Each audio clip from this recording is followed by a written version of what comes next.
Hey guys, I'm Steve Grad. I'm the principal autograph authenticator at Beckett Authentication, which is right here on this shirt and then that one. Wait, I got to point that way. And I'm also seen on History Channel's Pawn Stars for the last 7 years as their autograph expert.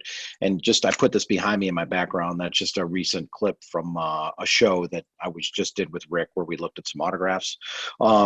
So I've been doing this for a long time. Yeah, believe it or not, looking at autographs and getting paid to look at autographs is an actual profession. The business that I work in is a multi-billion-dollar industry with autograph signings and baseball card shows and comic cons and everything like that.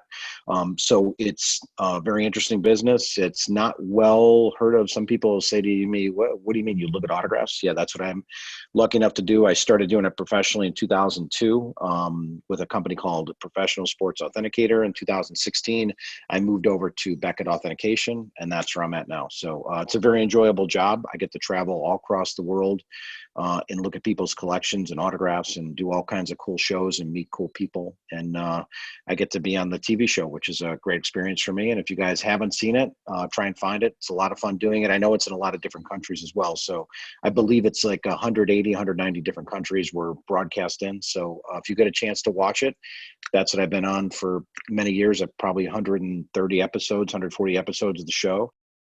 And he's one of the most highly forged athletes, I think, in autographs I've seen. And, he's come on the scene the last 5 or 6 years in the NBA. You guys could see he doesn't really sign much. It's pretty sloppy, and he's very difficult to authenticate at times. Famous TV shows, Star Trek. People still collect this stuff, believe it or not. This piece was done probably about 20 years ago for a company called Scoreboard out of New Jersey, and these were sold kind of mass produced a little bit, but it's still a nice collectible piece. And this is a type of stuff that I collect, so I'm kind of showcasing that. If you guys are watching, if you see on ESPN, it's called The Last Dance. Michael Jordan once tried being a baseball player, and here he is taking some batting practice. Now, this was before he really jumped into his career, so I believe this was Michael Jordan right after the Bulls won their first title in '91 or so. But it's Jordan as a baseball player with a nice autograph on it.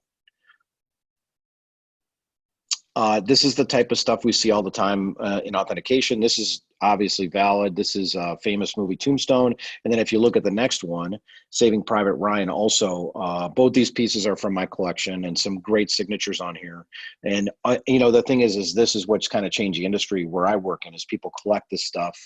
They want it authenticated all the time. And, something like the Saving Private Ryan's worth about $2,000. Wow. Yeah, so this stuff turns into money pretty well. The Rolling Stones, that subsequently has been completed. It needed to all the guys on it, so now it's finally completed. That's the non-updated version, but Keith Richards and Jagger and Watts and Wood. It's a really neat piece. Uh, Very rare sign inscribed piece. If you've seen Indiana Jones, Harrison Ford, I need a piece your father collected. He doesn't really do that. That was a special favor. That's a scene with Karen Allen, Marion Ravenswood in the movie. So this is a type of stuff I specialize in, especially with Star Wars stuff, and that's the original cast: Peter Mayhew, Carrie Fisher, Harrison Ford, Mark Hamill. I don't think a lot of people would envision Carrie Fisher being deceased now, but her party lifestyle kind of caught up to her after a while, unfortunately. Another one, just again, very much in the mainstream right now, Michael Jordan. This is when Jordan came back after he took a brief hiatus to play baseball, and he came back and said, "Hey, I'm back. I'm playing again." This piece is pretty neat. Back in 86, 87, I met Michael Jordan many times in my life, but this is a time where I handed him something to sign. I had, many years ago, we used to have the Polaroid that would just click them out instantly. And I handed it to him. I said, "Oh, do you mind signing that too?" So there's that little piece. And I did put it up on my Instagram today to just kind of get in a flavor with all this bull stuff going on, around social media today. This is Cassius Clay. If you guys don't know, Muhammad Ali, the great fighter, was once known as Cassius Clay. And this is from the State Athletic Commission in California. Really neat early example of his autograph before he switched to Muhammad Ali. The great Babe Ruth and Lou Gehrig, 19. This is about 1933 or 34 range, but they made up Murderers Row. The 1927 Yankees are known as the best baseball team of all time. And Babe Ruth is still one of the most widely known and most famous athletes of all time.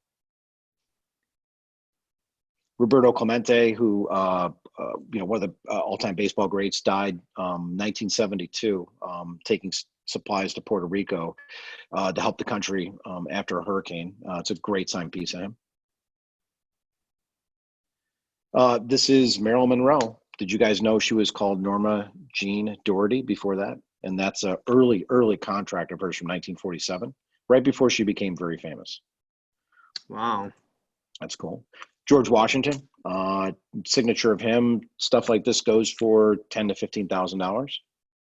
Now, do you have any of like these because there's obviously some like a Steph Curry, he's still alive, but like the majorly historic ones, such as George Washington, are these ones in your collection or are these ones that you verify? These are just examples. So this is, Okay. I keep a database of about 150 to 200,000 signatures, and it's all clouded. So I could go right in there and reach in there and pull stuff out. And the next one too with Abraham Lincoln, the same thing. And these are both heavily forged signatures. This is actually a check he wrote in 1859, and that's worth about $15,000 to $20,000. Wow. Yeah. Neil Armstrong passed away several years ago, first man on the moon. That's a valid example, which he's very tough autograph. The Beatles, very early too. So you have George Harrison, John Lennon, Ringo Starr, Paul McCartney, and that's all four of them signed beautiful. And a lot of times someone would, this case, George wrote love from some Beatles, but they write little stuff on there. And they signed a lot back between 62, 63 before they came to America. And after that, very difficult to get them. They just stopped giving signatures as like autographs? It's not that they stopped. I mean, they just were so flooded for requests, and they had, the Beatlemania hit, and you couldn't get near them. And then also taking the fact that that they weren't together too long. So they only had a short run together. Okay. And then this is the famous Bill Belichick, which I put in there. His early days as a New York Jets assistant coach. So one of the most famous sports personalities in America.